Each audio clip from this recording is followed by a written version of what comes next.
Botswana government વચ્ચે કરાર થયા।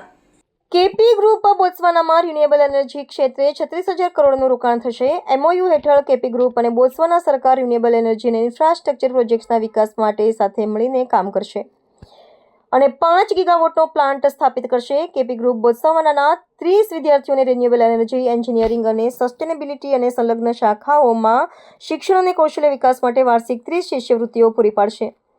રિન્યુએબલ એનર્જી ઉત્પાદન, ઉર્જા સંગ્રહ અને વીજ ટ્રાન્સમિશન ઇન્ફ્રાસ્ટ્રક્ચરના વિકાસમાં સહયોગ માટે કેપી ગ્રુપે રિપબ્લિક ઓફ બોત્સવાનાનો સરકાર સાથે આજે એક સમજૂતી કરાર પર હસ્તાક્ષર કર્યા છે।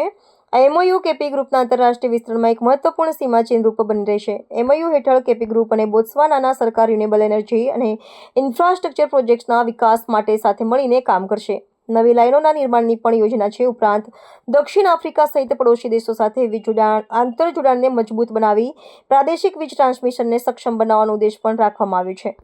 આ અંગે કેપી ગ્રુપના સ્થાપક, ચેરમેન, એમડી અને પ્રમોટર ડોક્ટર ફારૂકજી પટેલે જણાવ્યું હતું કે આ એમઓયુ દ્વારા સસ્ટેનેબલ રિન્યુએબલ ઉકેલો દ્વારા ઉર્જા પરિવર્તનને ઝડપ આપવા માટે કેપી ગ્રુપ અને બોત્સવાના સરકારની સંયુક્ત પ્રતિબદ્ધતા સ્પષ્ટ છે। ઉલ્લેખનીય છે કે કેપી ગ્રુપનો આજ દિન સુધી ભારતમાં રિન્યુએબલ એનર્જી ક્ષેત્રે 6 ગીગાવોટનો પોર્ટફોલિયો છે। ગ્રીન હાઇડ્રોજન, એમોનિયા ક્ષેત્રે, બેટરી એનર્જી સ્ટોરેજ, ઓફશોર અને ફ્લોટિંગ સોલાર ક્ષેત્રે પણ કેપી ગ્રુપ પદાર્પણ કરી ચૂક્યું છે। માતરમાં કેપી ગ્રુપની 45 એકરમાં state of art fabrication galvanising facility છે અને અહીં એશિયાની સૌથી મોટી ગેલ્વેનાઇઝિંગ કેટલા પણ તેને ઇન્સ્ટોલ કરી છે। રિપોર્ટર અવી સૈયદ, માતર। આજે કેપી ગ્રુપ માટે બોત્સવાનાથી ડેલિગેશન, એનર્જી મિનિસ્ટર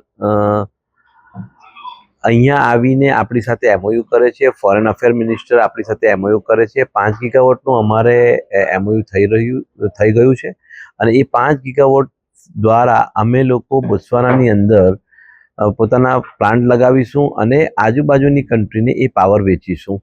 એવા એમઓયુ અમારા થઈ ચૂક્યા છે આજે।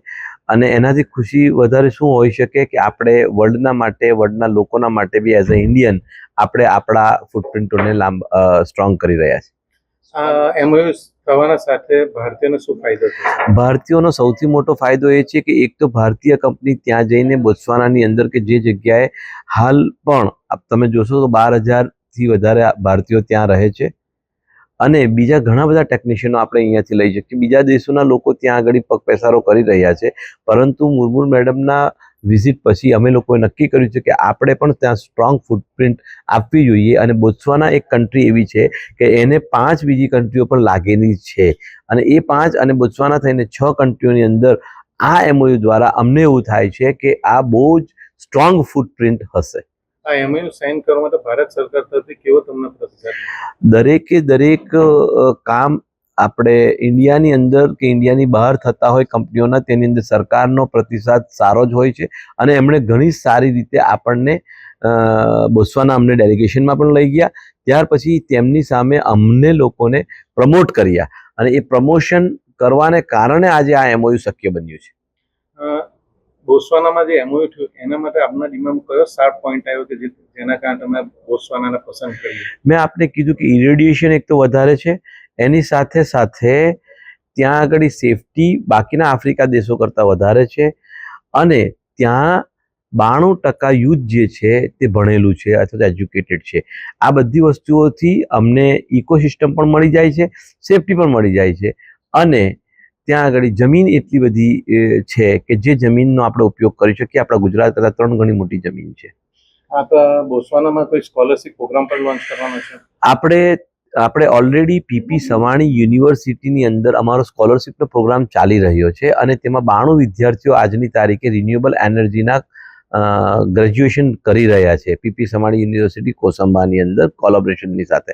એની અંદર જ અમે લોકોએ એમના 30 બાળકોને અહીંયા આગળ ગ્રેજ્યુએટ કરવા માટેની ઓફર કરી છે જે સ્વીકારાઈ છે અને સ્કોલરશિપ કેપી ગ્રુપ તરફથી હશે।